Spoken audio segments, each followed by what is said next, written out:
नमस्कार। मैं हूं जम्मू आनंद। क्या हो गया है उस नारे का, बेटी बचाओ बेटी पढ़ाओ?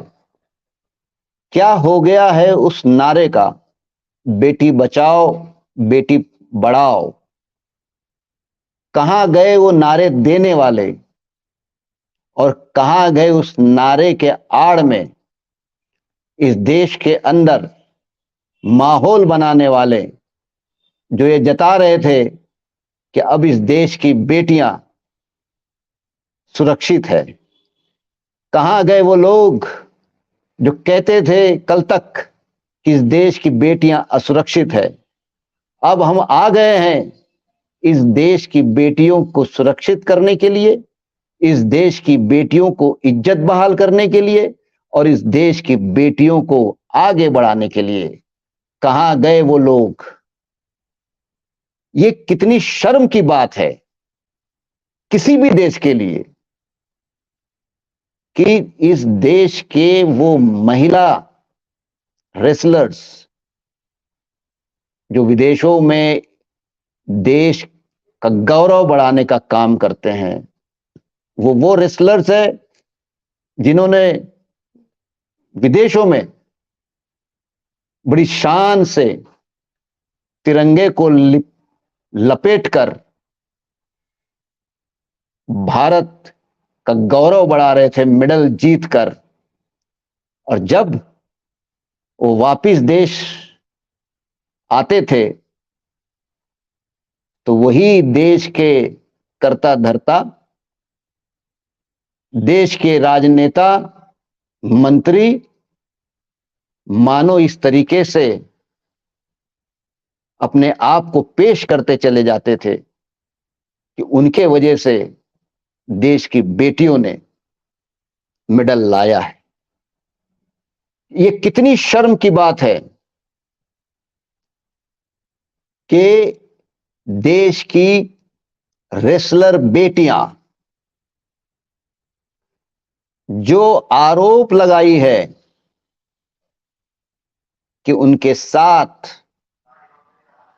शोषण हुआ है, शारीरिक शोषण किया गया है, और करने वाले कौन? वही रेसलर फेडरेशन ऑफ इंडिया के अध्यक्ष, जो सांसद है। कहां गए वो लोग जो भारतीय संस्कृति में स्त्री का स्थान की गाथा बताते बताते थकते नहीं थे? कहां गए वो लोग? देश की जनता और देश की बेटियां देखना चाहती है कि जो मन की बात करने वाले कहां गए? कहां गए हर मिनट संस्कारों की और संस्कृति की बात करने वाले? कहां गए वो लोग जो हर घटना में हिंदू या मुसलमान ढूंढते हैं?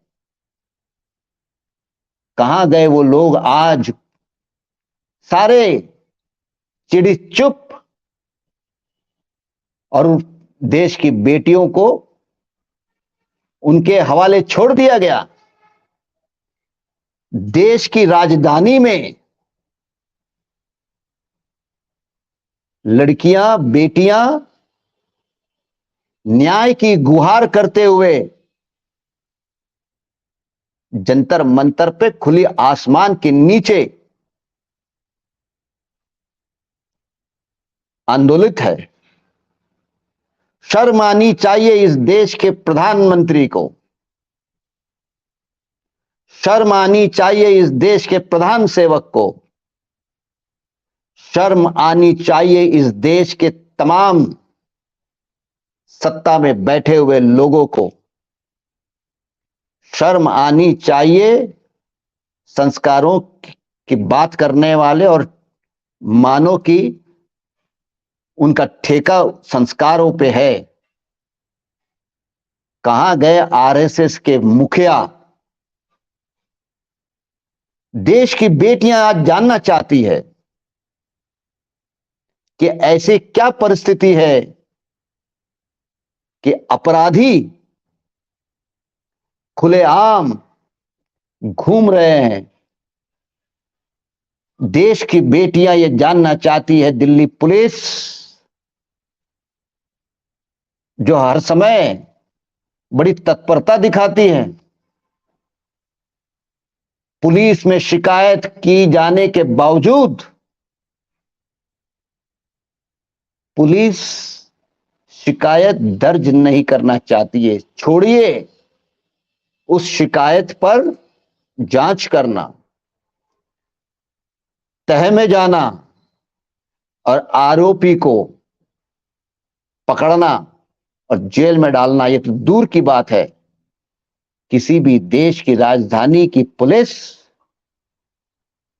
अगर बेटियों की शिकायत, ऐसी बेटियां जो इस देश की एक प्रकार से शान है, ऐसी बेटियों की भी शिकायत अगर दिल्ली पुलिस नहीं लेती है, तो इससे दिल्ली पुलिस का वो चेहरा, वो अमानवीय चेहरा, वो महिला विरोधी चेहरा, दिल्ली पुलिस की देश की बेटियों के खिलाफ का चेहरा उजागर हो गया है। शर्म आनी चाहिए दिल्ली पुलिस के तमाम बड़े अधिकारियों की। इसके पहले एक ऐसा ही वाकया हुआ।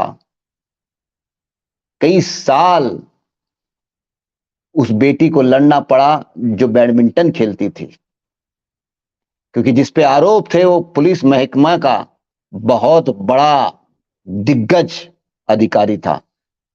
लेकिन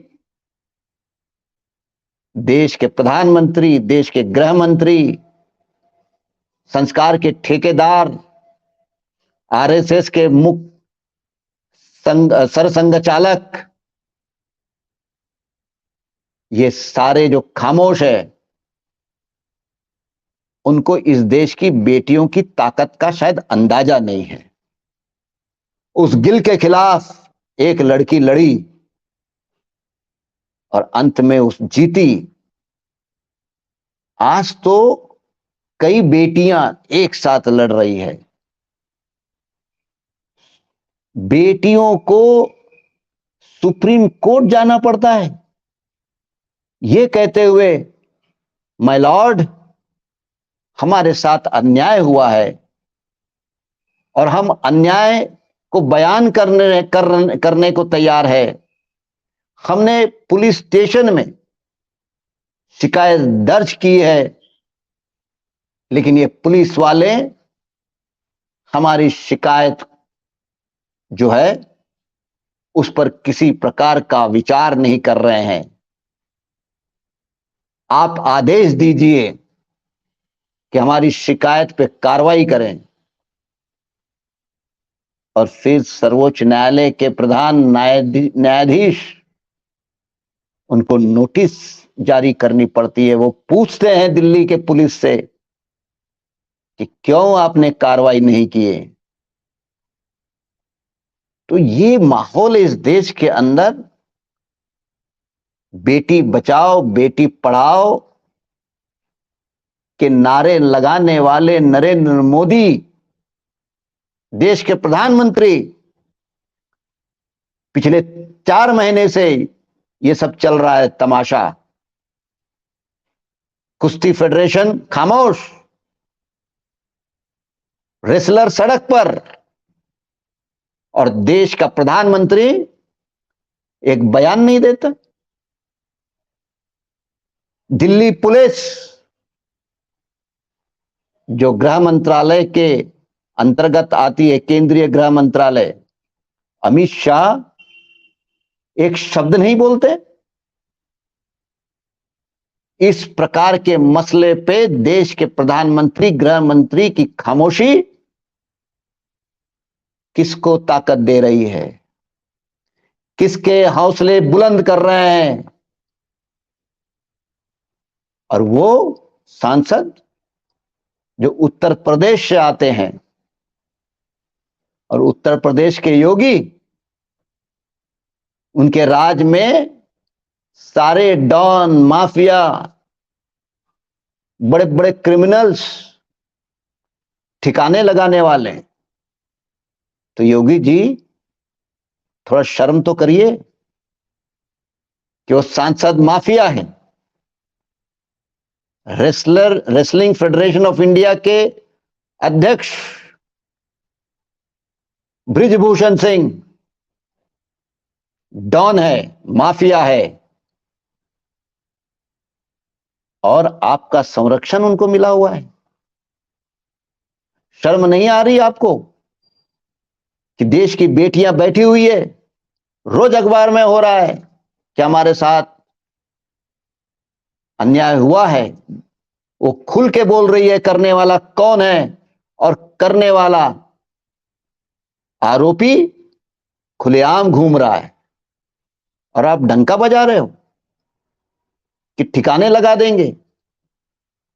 तो कोई ना यूपी में ठिकाने लगाए जा रहे हैं, और देश का प्रधानमंत्री राजधानी में विश्व के बड़े बड़े रेसलिंग कंपटीशन में जिन्होंने मेडल्स लिए हैं, ऐसी बेटियां जंतर मंतर पे खुले आसमान के नीचे बैठे हैं, और प्रधानमंत्री के सर की जूं रेंग नहीं रही है। प्रधानमंत्री जी, आपका ये नारा बेटी बचाओ बेटी बढ़ाओ का नारा कितना खोखला है, ये सिद्ध हो गया है। और आप इस देश की लाखों करोड़ों करोड़ों बेटियों की नजर से आप उतर चुके हो। अमित शाह जो देश के गृह मंत्री है, बेटियां सड़क पे है राजधानी में, और आप घूम रहे हो इधर उधर। इस देश की बेटियों की नजर से इस देश का गृह मंत्री उतर गया है। अब जो उम्मीद बची हुई है वो सर्वोच्च न्यायालय के आदेश और उसके बाद जो होगा उसी से आरोपी पकड़े जाएंगे या सजा उनको मिल सकती है। लेकिन यह बात तय हो गई, संस्कारों के नाम पर ठेकेदारी करने वाले आज अपनी ही बेटियों के शिकार होने पर खामोश बैठे हुए हैं, और इस देश की बेटियों की नजर से मोदी हो, अमित शाह हो या फिर मोहन भागवत हो, वो हर समय के लिए उतर गए हैं।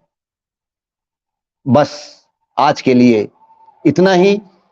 कल फिर किसी नए मुद्दे के साथ मिलेंगे। धन्यवाद।